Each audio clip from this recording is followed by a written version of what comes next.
The $12 shirt. A story of silence, dignity, and the last laugh. The courtroom went silent the moment I said my name. Not the polite kind of silence, the kind that falls when someone drops a glass at a dinner party and everyone pretends not to notice. This was different.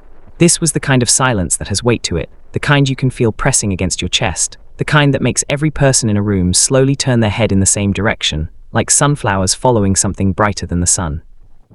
My name is Daniel Mercer. And 3 months ago, I walked into courtroom 14B of the Hargrove County Superior Court wearing a $12 shirt from a clearance rack at Walmart, a pale blue button-down with a small manufacturer's defect on the left cuff, a tiny loose thread I hadn't bothered to pull, and I changed my life forever. But let me back up, because every story worth telling begins long before its most dramatic moment. I met Victoria at a rooftop party in the summer of 2009.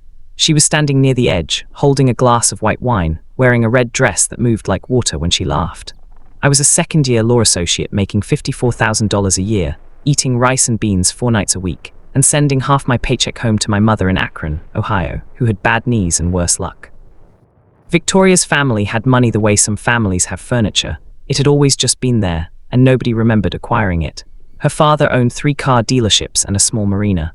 Her mother sat on the board of 2 non-profits and had opinions about table settings that she delivered with the gravity of medical diagnoses. I should have known from the beginning that I was a project to Victoria, not a partner. But love, or what I believed was love, has a way of softening your instincts. It wraps itself around your good judgment like fog around a lighthouse, and you keep sailing anyway, trusting you'll see the rocks before you hit them. We married in 2012. The wedding cost $47,000. My contribution was $3,000, scraped together from a small bonus and a loan I didn't tell her about. Her parents paid the rest and never let me forget it, not in words, which would have been too direct for people of their particular social breeding, but in glances, in pauses, in the way her father would say, "Daniel works very hard," in a tone that implied hard work was a quaint habit of the lower classes. For 11 years, I worked. I made partner at 34. I built a practice in corporate litigation that earned our household a combined income of just over $380,000 a year by 2021. We had a house in Belhaven with a 3-car garage. We took 2 vacations a year. Victoria drove a Range Rover. I drove a sensible Volvo that she described, without irony, as a little embarrassing. I paid for everything. She reminded me often that she had given up a promising career in interior design to raise our daughter, Lily.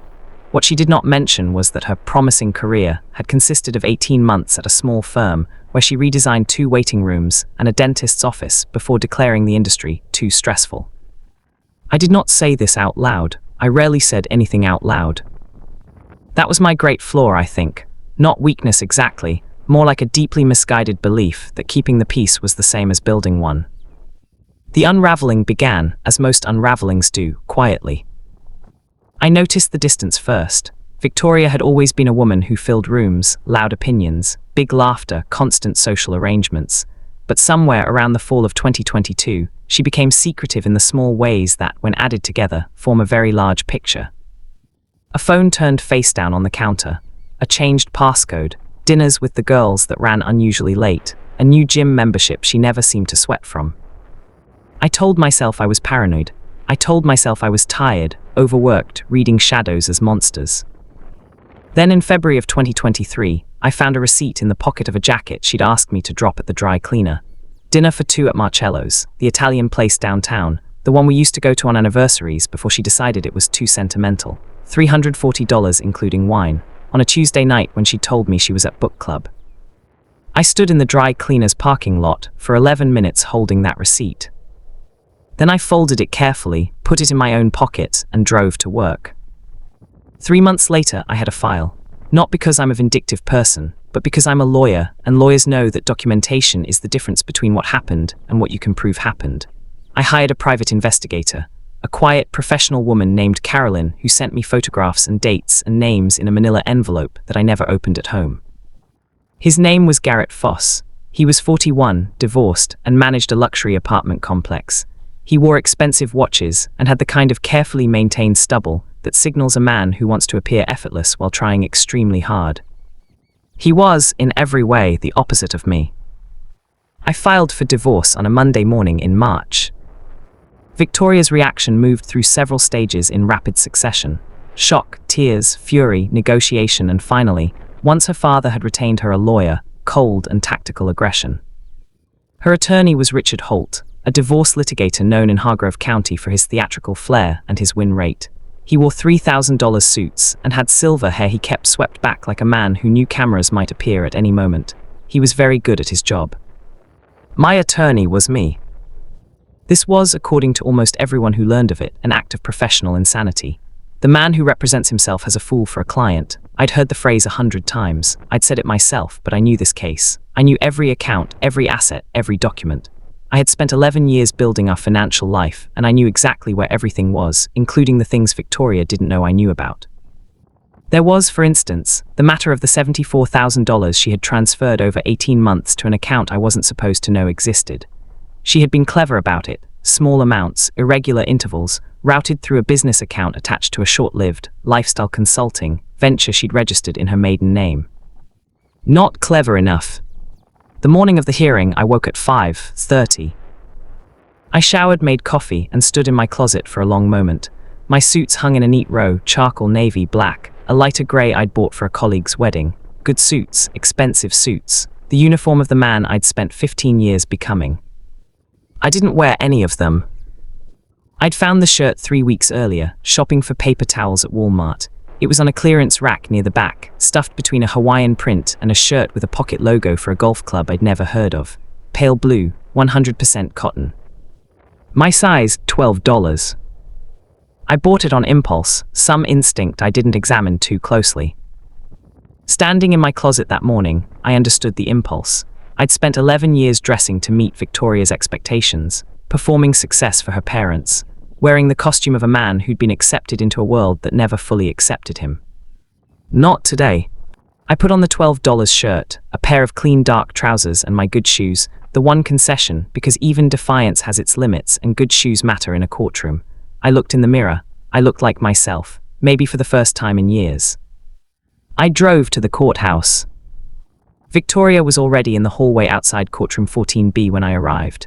She was with her attorney and her mother, and she was wearing a cream-colored blazer that I knew cost more than my monthly car payment. When she saw me, she looked me up and down with the expression she reserved for things she found not just disappointing, but somehow personally offensive. "Is that what you're wearing?" she said.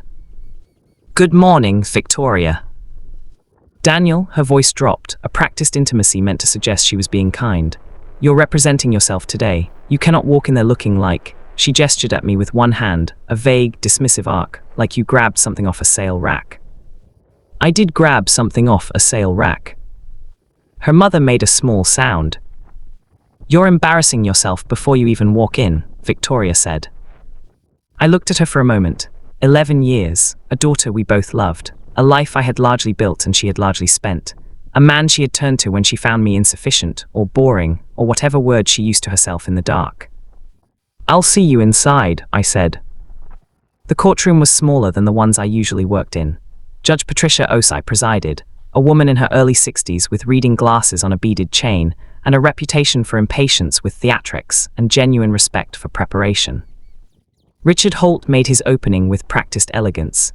He spoke about the length of the marriage, about Victoria's contributions, about the lifestyle to which she had become accustomed, about equitable distribution, about the home and the accounts and the pension. He was smooth and thorough and very professional. Then Judge Osai looked at me. "And you're representing yourself today, sir?" "Yes, Your Honor." "And your name for the record?" I leaned toward the microphone. "Daniel Mercer." The court reporter's fingers paused. Judge Osai looked up from her papers. Even Holt, mid-reach for his legal pad, stopped moving. Because Daniel Mercer, it turned out, was a name Judge Patricia Osai recognized. I had appeared before her twice in commercial litigation cases. I had won both times, one of them a case her clerk had later described to a colleague as the most thorough evidentiary presentation I've seen in 12 years. I had not reminded anyone of this. I had simply shown up. In a $12 shirt. And the moment the recognition moved across her face, not favoritism, not bias, just the simple recalibration of a professional who understood she was not dealing with an amateur, I saw Richard Holt understand that his morning had just gotten more complicated. What followed was 4 hours of the most focused legal work I have ever done. I presented the financial records, all of them, 3 years of statements, transfers, account histories, business filings. I walked through Victoria's $74,000 in transferred assets with the methodical patience of someone who had been building to this moment for months because I had. I documented every account. I showed the timeline of transfers against the timeline of her relationship with Garrett Foss. I was not cruel about it. I did not editorialize. I simply presented facts with the clarity of someone who had nothing left to protect except the truth. Richard Holt objected 14 times. Judge Osai sustained 2 of them. When I presented the communication records, obtained legally, through proper discovery, showing that Victoria had discussed the hidden account with her mother over email, her mother, seated in the gallery, made a sound like a small, expensive vase being dropped on marble. Victoria's expression across the courtroom cycled through several emotions I'd never seen on her face in 11 years of marriage. There was, at the very end of the cycle, something that might have been a distant, reluctant cousin of respect. I did not get everything. The house went to mediation. We split custody of Lily, 50-50, the only outcome I had always truly wanted, and the one I'd been most afraid I'd lose. The hidden accounts were factored into the asset division. The retirement funds were split with a formula that favored me moderately given the disparity in our respective financial conduct. I walked out of courtroom 14B at 2:47 in the afternoon. In a $12 shirt. Lily called me that evening. She was 17, old enough to know broadly what had happened, too young to know all of it. She would never know all of it if I had anything to say about it. "Dad," she said, "Mom said you represented yourself today." "I did." "And you wore a Walmart shirt." "I did." A pause, then, "Did you win?" I sat in my kitchen, the apartment I'd rented 3 blocks from her school, so I could drive her to morning practice, and thought about the question. "I got what mattered," I said. Here is what I learned from walking into a courtroom in a $12 shirt. What you wear is not who you are, but what you wear can tell you something about who you've been performing for and whether that performance was worth the costume. For 11 years, I had dressed for someone else's approval. I had measured my worth in the metrics of a world that had never fully invited me in, just close enough to the door to remain useful. I had confused comfort with contentment and peacekeeping with self-respect. The shirt was $12. The lesson was worth everything I had. I kept the shirt. It hangs in my closet now, next to the good suits which I still wear, because I'm still a lawyer and good suits still matter in courtrooms. But I hang it there as a reminder. Not of the divorce, not of the courtroom, not even of the moment Judge Osai looked up and recalibrated, or the moment Holt realized his morning had changed. I hang it there to remind myself what I look like when I'm just myself. Daniel Mercer. Turns out that's enough. It always was. 3 months after the hearing, I ran into Garrett Foss at a coffee shop near the courthouse. He was wearing an expensive watch. He looked at my shirt, another clearance find, this one $9, and then looked away. I ordered my coffee, sat by the window, and opened a brief I was working on. It was a good brief. The coffee was good too. Some mornings that's everything.